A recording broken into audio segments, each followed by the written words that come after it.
Gençler kibarca tutuyoruz. Sonra yiyeceksiniz. Allah Allah. Ya ben niye ben geldim ki?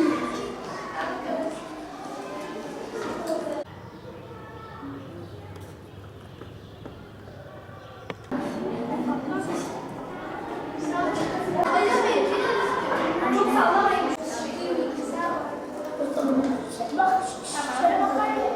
Cemalettin Deniz. Kitap kurdu belgesi Bilgen Şoray. Muhammed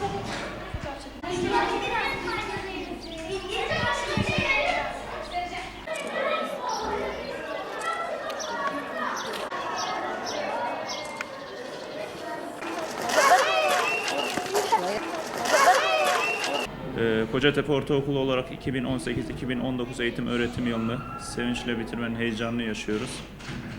730'a yakın öğrencimize karne sevinci yaşattığımız için biz de kendimizi mutlu hissediyoruz. Öncelikle öğrencilerimizin dolu dolu bir tatil geçirmesini istiyorum. Tabii ki 7. sınıftan 8. sınıfa geçen öğrencilerimiz için ayrıca önerilerim olacak. 5, 6 ve 7. sınıf öğrencilerimizin bol bol tatilde kitap okumasını öneriyorum. Çünkü bölgemiz olarak en büyük sıkıntımız anlama, yorumlama üzerine olduğu için kitap okumanın bu konuda bize çok yardımcı olacağını düşünüyorum. 8'e geçen öğrencilerim için de maraton başladı. Önümüzdeki yıl yoğun bir çalışma süreci bizi bekliyor. O yüzden ne kadar erken başlarsak o kadar daha erken üretiriz. İnşallah bu önerilerimi kale dikkate alarak 8. sınıf için de gerekli hazırlıklara başlarsınız.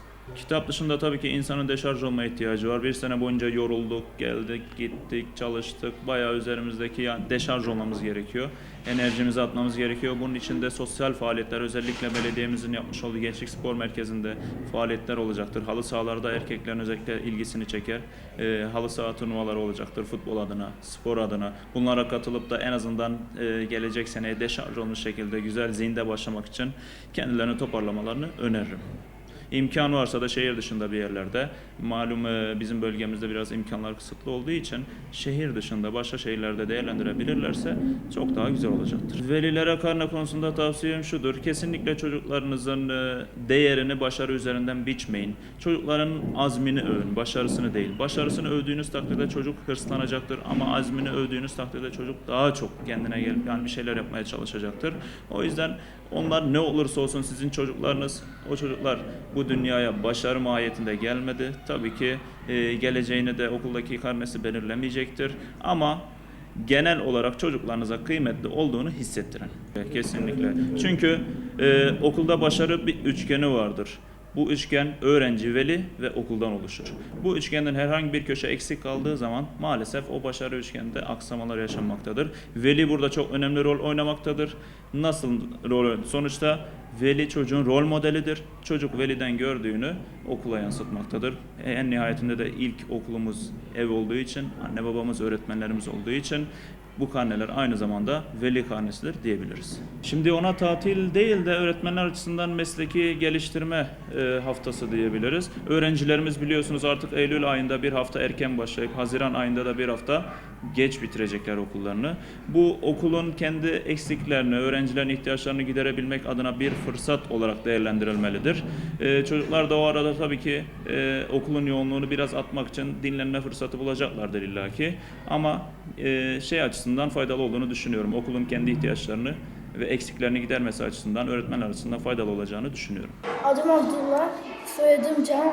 Evet. Soyadım Gürbüz. Çok heyecanlıyım. Nasıl bir şey? Çok güzel bir şey. Evet. Takdir alacağım. Çok güzel geçti. 5. sınıftayım. 6'ya geçeceğim seneye. 3 ay tatilde okuyacağım, gezeceğim. Resim çizeceğim. Adım soyadım Furkan Taşpınar. Bu sene 5'teydim. Önümüzdeki sene 6'ya gideceğim. Takdir alıyorum. Kur'an okuyacağım. Başka bir şey yok. Adım Furkan Aslan. Çok iyi hissediyorum, heyecanlıyım. 5B'deyim, 6'ya geçeceğim. Yaz tatilinde çalışacağım.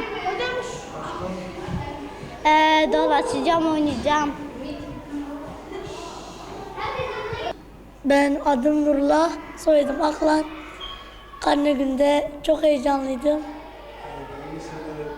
Ne yapacaksın? Ne hissediyorsun? Çok heyecanlıyız. Takdirimi, teşekkürümü bilmiyoruz. Peki neler öğrendin? Kaça geçeceksin? 6. sınıfa geçeceğim. Neler öğrendin peki 5. sınıfta? Türkçe'de konular öğrendik. Matematikte kesirleri bitirdik. Yaz tatilinde neler yapmayı düşünüyorsun? Antalya'ya gitmeyi düşünüyoruz babamla. Ben Zeynep Bosor. 5. sınıfa gidiyorum. 6. sınıfa geçtim. Bu dönem çok güzeldi. Takdir aldınız. Neler Evet, hissediyorsun? takdir aldık. Çok mutluyuz. Umarım devamı gelir diyor. Başka da bir şey. Yaz tatilinde ne yapmayı düşünüyorsun? Yaz tatilinde Kur'an kursuna gideceğim, eğleneceğim, kitap okuyacağım, gezeceğim. Öyle.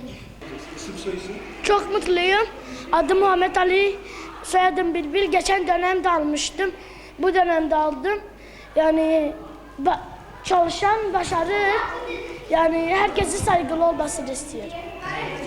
Peki yaz tatilinde neler yapacaksın? Kur'an kursuna gideceğim, yaz kursuna gideceğim, Kars'a gideceğim, kitap okuyacağım. Adım Ümit, soyadım Yıldırım. Evet, kaçıncı sınıfa geçeceksin? 6. Karneni aldın, neler hissediyorsun?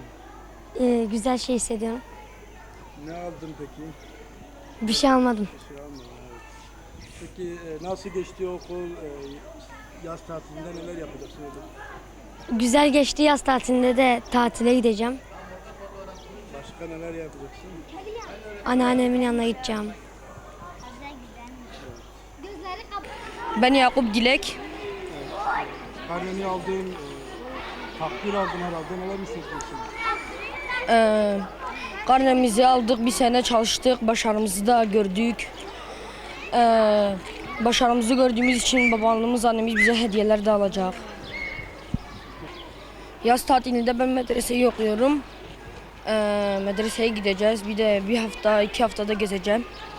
Peki kaçıncı sınıfa geçeceksin? 7'ye geçeceğim. Hasan Keleş ben. Bütün çocuklara iyi tatiller diliyorum. Hepsi, evet, oğlumu getirdim. 3. sınıfa gidiyor. 3C sınıfına gidiyor. İnşallah hayırlısıyla biraz sonra karnesini alacağız. Çok da mutluyuz, sevinçliyiz. Karnesini alacağından dolayı bütün çocuklara iyi tatiller.